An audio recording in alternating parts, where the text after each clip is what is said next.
Éric Drouet et Jérôme Rodriguez, deux figures du mouvement Gilets jaunes. Bonsoir messieurs, merci d'être avec nous en direct sur RT France. Première question, Jérôme Rodriguez, comment allez-vous une semaine après votre blessure? Comment va votre œil?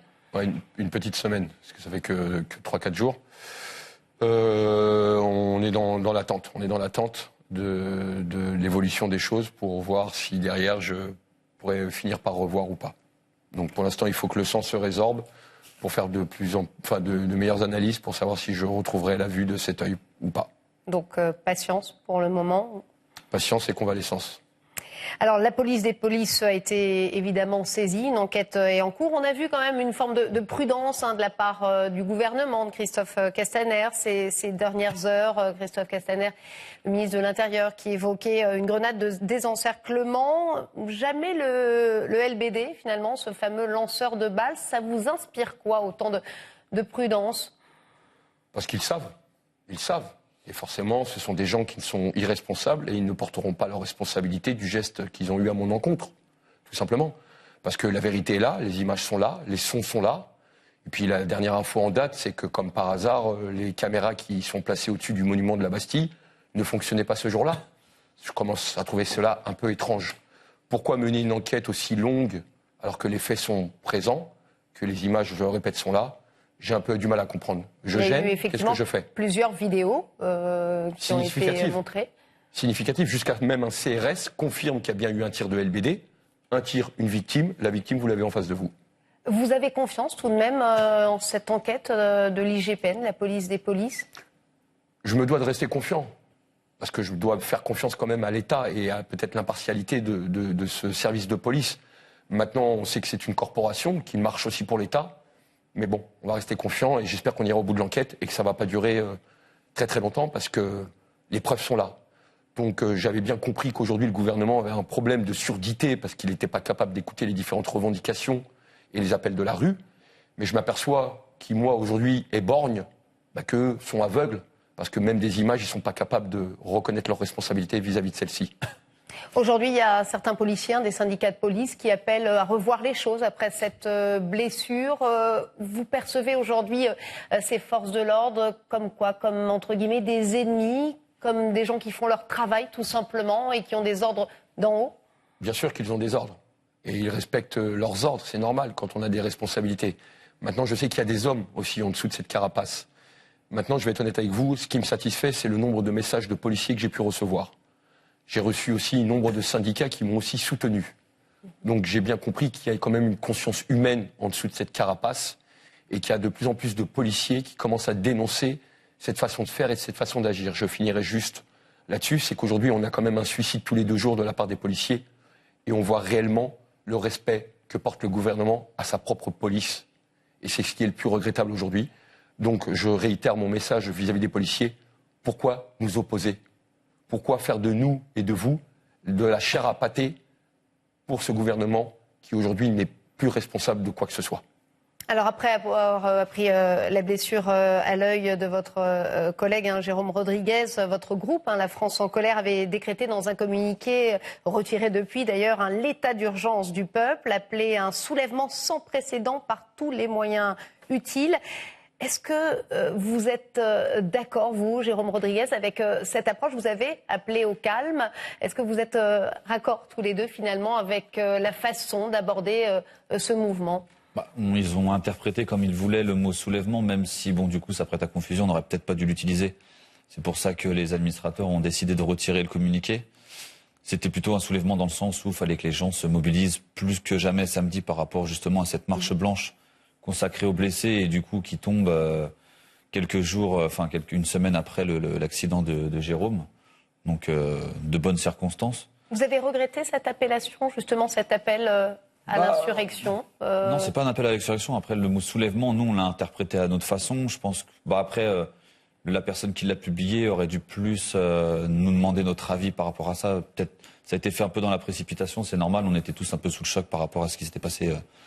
Pour Jérôme, on aurait peut-être dû plus le faire lire à d'autres personnes. Bon, après, on l'a retiré, même si pour nous, le mot soulèvement, c'était plus pour la mobilisation qu'on le voyait.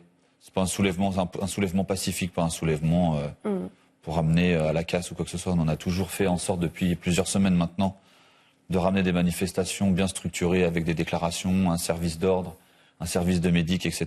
Donc c'est vraiment pas pour changer du tout au tout d'une semaine à l'autre. En tout cas, le ministre de l'Intérieur, Christophe Castaner, a clairement vu un appel à l'insurrection, c'est ce qu'il dit. Il souhaite d'ailleurs vous traîner en justice.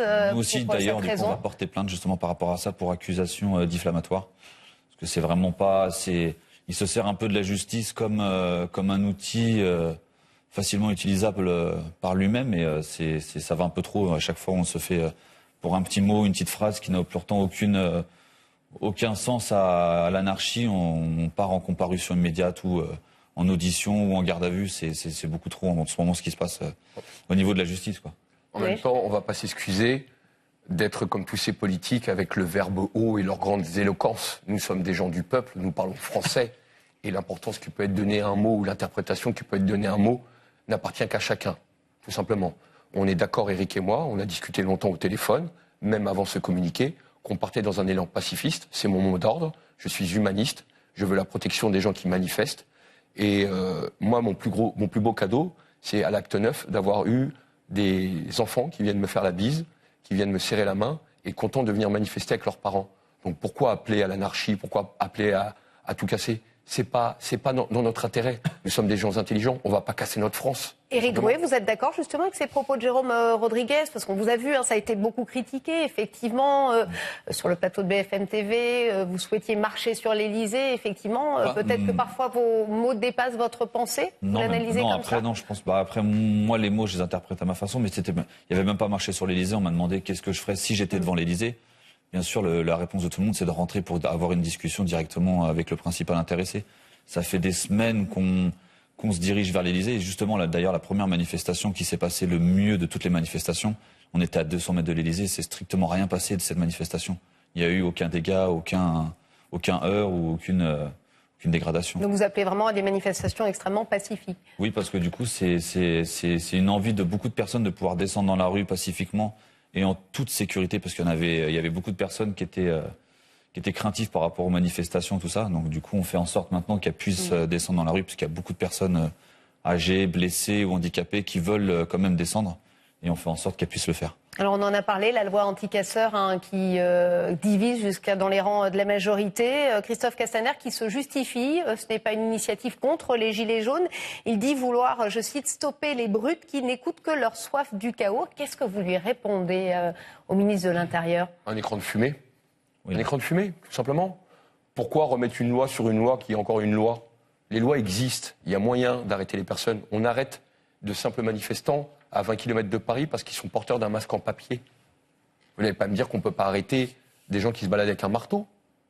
Donc les lois existent déjà, c'est simplement pour parler et justifier un salaire indécent qu'ils reçoivent à l'Assemblée pour voter des lois qui ne seront jamais utilisées, parce que je tiens à vous rappeler que les Black Blocs ont annoncé leur venue à l'acte de samedi dernier et ont annoncé leur venue à l'acte 12. Donc aujourd'hui, j'appelle M. Castaner à prendre ses responsabilités, parce qu'ils sont annoncés. Donc je le regarde droit dans les yeux, M. Castaner. Vous allez faire quoi samedi contre ces personnes? Font-ils votre jeu? Sont-ils en train de vous servir pour tuer le mouvement? Parce que nous, à un moment donné, on ne se laissera pas faire contre ces gens-là. Quand vous dites qu'on ne se laissera pas faire, qu'est-ce que vous sous-entendez? On essaiera de les écarter, parce qu'on est des pacifistes. Nous, on ne veut pas de violence. Parce qu'en fin de compte, des personnes viennent créer une violence, on les assimile à des gilets jaunes, alors que ce n'est pas du tout des gilets jaunes. Nous, on vient à la manif, on a fini, on rentre chez nous, on va boire un coup au café, on va débattre, on rentre en famille. Une bonne manifestation, c'est quand tout le monde rentre vivant, chez lui, quand tout le monde rentre avec ses deux yeux, ses deux mains, ses deux pieds, quelque chose de complètement naturel. J'ai beaucoup manifesté quand j'étais gamin, et je suis toujours rentré entier.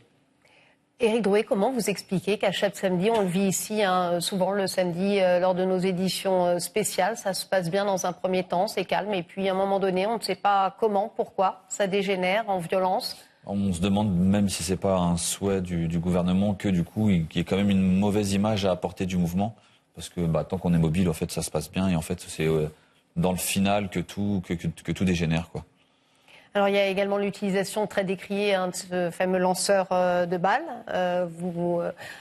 qui vous a, en tout cas une enquête est en cours, probablement, en tout cas, enfin voilà, il faut faire attention aux mots. Effectivement, en tout cas, vous accusez ces lanceurs de balles de vous avoir blessé. Une manifestation pacifique était en cours aujourd'hui pour lutter, pour dire la colère contre cette arme. Qu'est-ce que vous en pensez, Éric Drouet? On est le seul pays à l'utiliser.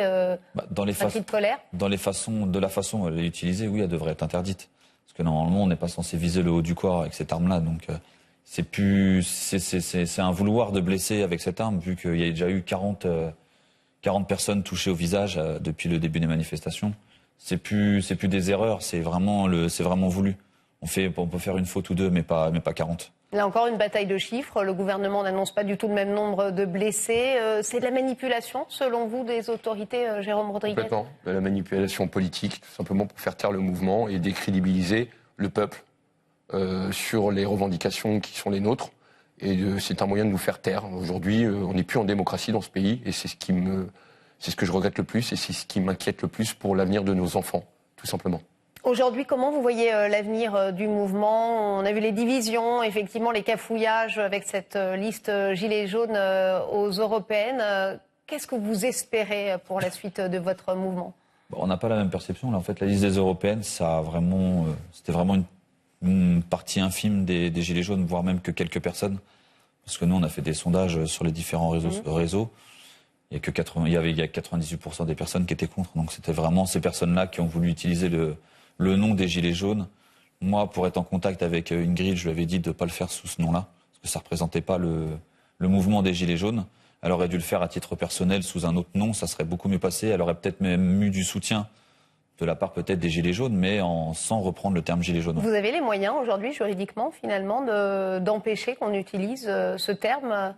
Je sais que le mouvement Les Patriotes avait déposé l'appellation Gilets jaunes à l'INPI. Mais Gilets jaunes, ça appartient à tout le monde. Ça appartient au peuple. C'est pourquoi mais quand on s'en sert pour une liste pour les européennes. Ça va la desservir qu'elle au final, donc parce qu'elle sera pas soutenue justement par les Gilets jaunes qui n'en veulent pas. Vous allez aller manifester, Jérôme Rodriguez, samedi prochain Je suis en réflexion. Je pense que je dois y aller parce que j'ai eu énormément de soutien.